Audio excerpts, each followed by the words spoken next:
प्रस्तुत है श्री मद्भागवत महापुराण से पाठ। ये पाठ मैं भागवत महापुराण के तृतीय स्कंद के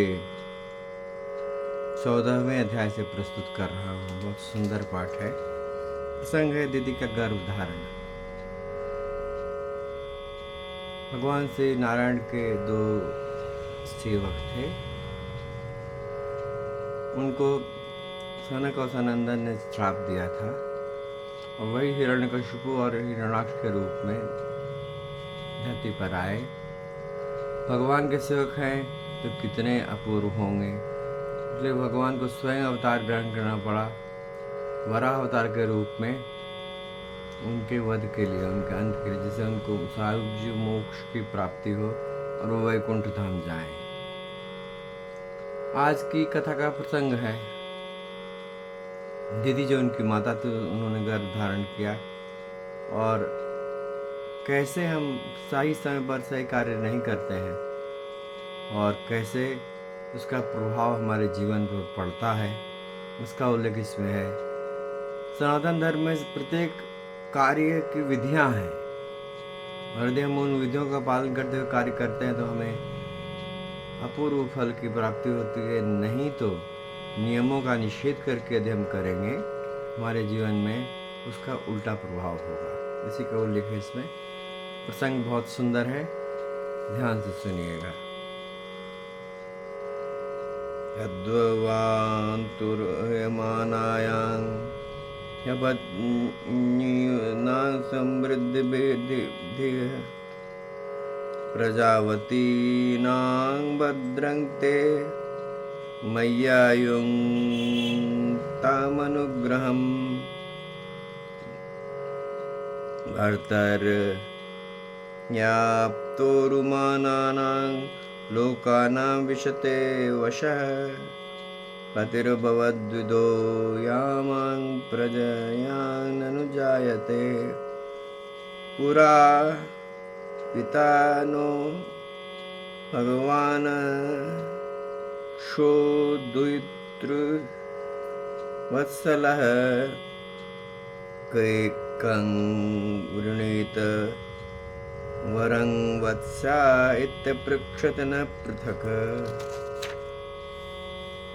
स विदित्वात्मजानानो भावं संतान भावनः त्रयोदशा ददान्तासां यास्ते शीलमनुव्रताः अथ मे कुरु कल्याण कामं कञ्जविलोचनम् आर्तोपसर्पणं भूमा न्यमोघं हि महीयसि इति तां वीरमारीचः कृपणां बहुभाषिणीं प्रत्याहानुनयन् वाचा प्रवृद्धाद्यानङ्क कश्मलाम् ऐष तेऽहं विधास्यामि प्रियं भीरु यदीक्षसि अस्या कामं न कः कुर्यात् सिद्धे त्रयवर्गिको यतः सर्वाश्रमानुपादाय स्वाश्रमेण कलत्रवान् व्यसनारोहण मत्येति जलयानैर्यथार्णवम् यामाहुरात्मनो वर्धं श्रेयस्कामस्य मानिने यस्यां स्वदुर मध्यस्य पुमाशरति विज्वरः यामाश्रितेन्द्रियाराति दुर्जया नितराश्रमैः वयं जयेमहे लाभिर्दस्युन्दुर्गपतिर्यथा न वयं प्रभवस्तां त्वामनुकर्तु गृहेश्वरी अप्यायुवा वा कार्तनेन ये चान्ये गुण विग्रवः। अब अभी आप श्रीमद् भागवत महापुराण से पाठ सुन रहे थे। इस पाठ की प्रस्तुति मैंने की थी तृतीय स्कंद के 14वें अध्याय के श्लोक संख्या 20 से 10 से 20 के बीच में, इन 10 श्लोक से लेकर 20 श्लोक का पाठ मैंने प्रस्तुत किया। इसमें दिति के गर्भ धारण का उल्लेख है। अभी आपने इसका संस्कृत में पाठ सुना, प्रस्तुत है इसका सरल और सहज हिंदी में रूपांतरण, जो इस प्रकार से है। ध्यान से सुनेंगे। अपनी पुत्रवती सौतों को सुख समृद्धि को देखकर मैं ईर्ष्या की आग से जली जाती हूँ। अतः आप मुझ पर कृपा करिए, आपका कल्याण हो। जिनके गर्भ से आप जैसा पति पुत्र रूप से उत्पन्न होता है, वही स्त्रियां अपने पतियों के द्वारा सम्मानित मानी जाती हैं। उनका सुयश संसार में सर्वत्र फैल जाता है। हमारे पिता प्रजापति दक्ष का अपनी पुत्रियों पर बड़ा प्रेम था। एक बार उन्होंने हम सबको अलग अलग लाकर पूछा कि तुम किसे अपना पति बनाना चाहती हो। वे अपनी संतान की सब प्रकार की इच्छाओं को पूर्ण करते थे।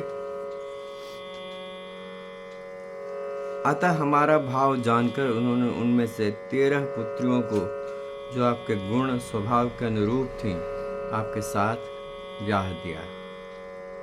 अतः मंगल मूर्ते कमल नयन, आप मेरी इच्छा पूर्ण करिए, क्योंकि ही महत्तम, आप जैसे महापुरुष के पास दीन जनों की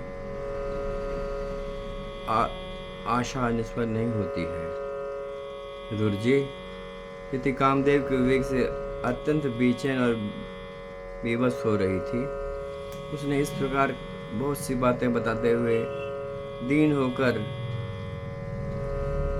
कश्यप जी से प्रार्थना की। तब उन्होंने उसे सुमधुर वाणी से समझाते हुए चुप किया। भीरू, तुम्हारी इच्छा के अनुरूप मैं अभी तुम्हारा प्रिय अवश्य करूंगा। भला जिसके द्वारा अर्थ धर्म और काम तीनों की सिद्धियां होती हैं, अपनी ऐसी पत्नी की कामना कौन पूर्ण नहीं करेगा। जिस प्रकार जहाज पर चढ़कर मनुष्य महासागर को पार कर लेता है, उसी प्रकार गृहस्थाश्रम रूपी आश्रमों को, जो कि दूसरे आश्रमों को भी आश्रय देता है, उसने आश्रम की स्वयं दुख समुद्र के पार हो जाता है और अपनी पत्नी की मदद से ही हो सकता है। काम का वेग पत्नी की मदद से उसके पार चला जाता है व्यक्ति। मानिनी, स्त्री को तो त्रिविध पुरुषार्थ की कामनाओं रखने वाले पुरुष आधा अंग कहते हैं। उस पर अपनी गृहस्थी का भार डालकर पुरुष निश्चिंत होकर विचरता है।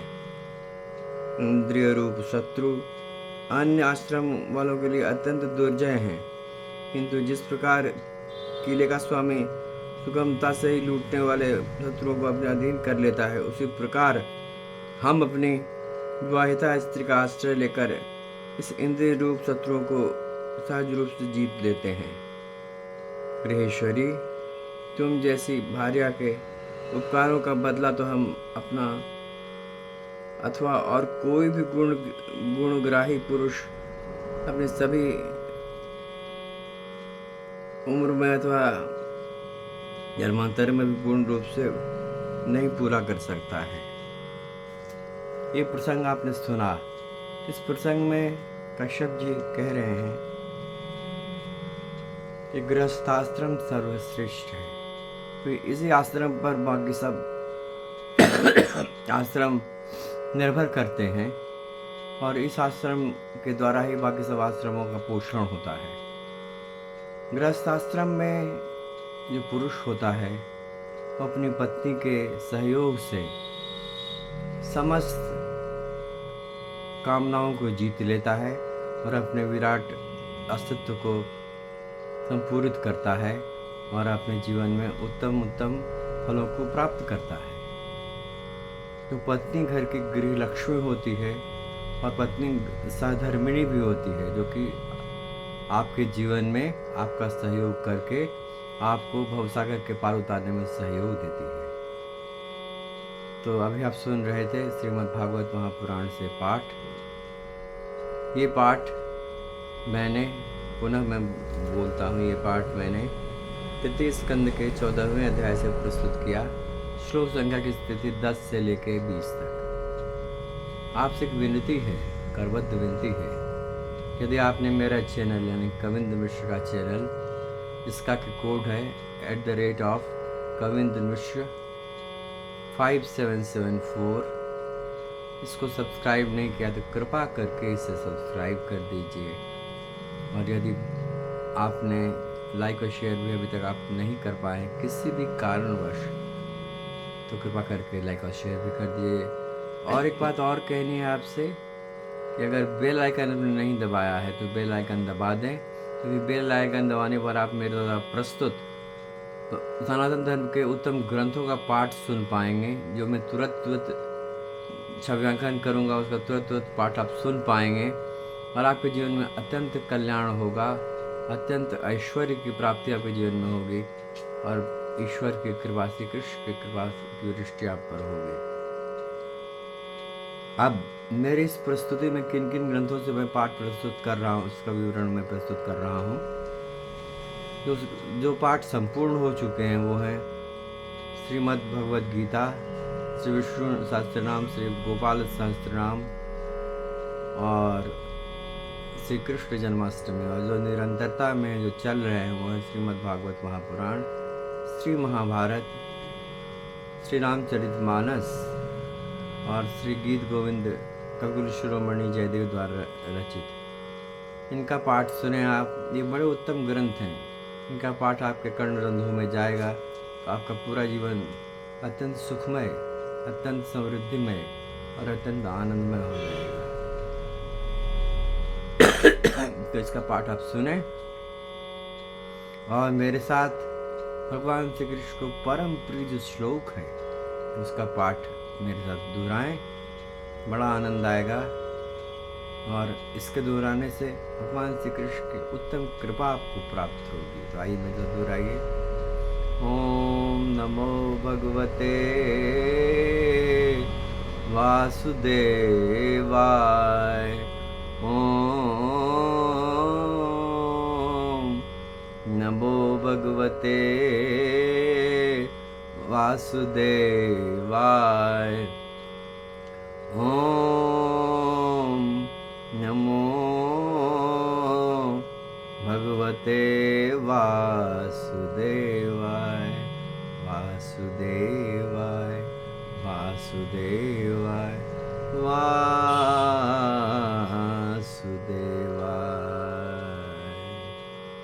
आपके जीवन में भगवान श्री कृष्ण की कृपा सदैव बरसती रहे। आपके हृदयाकाश पर भगवान श्री कृष्ण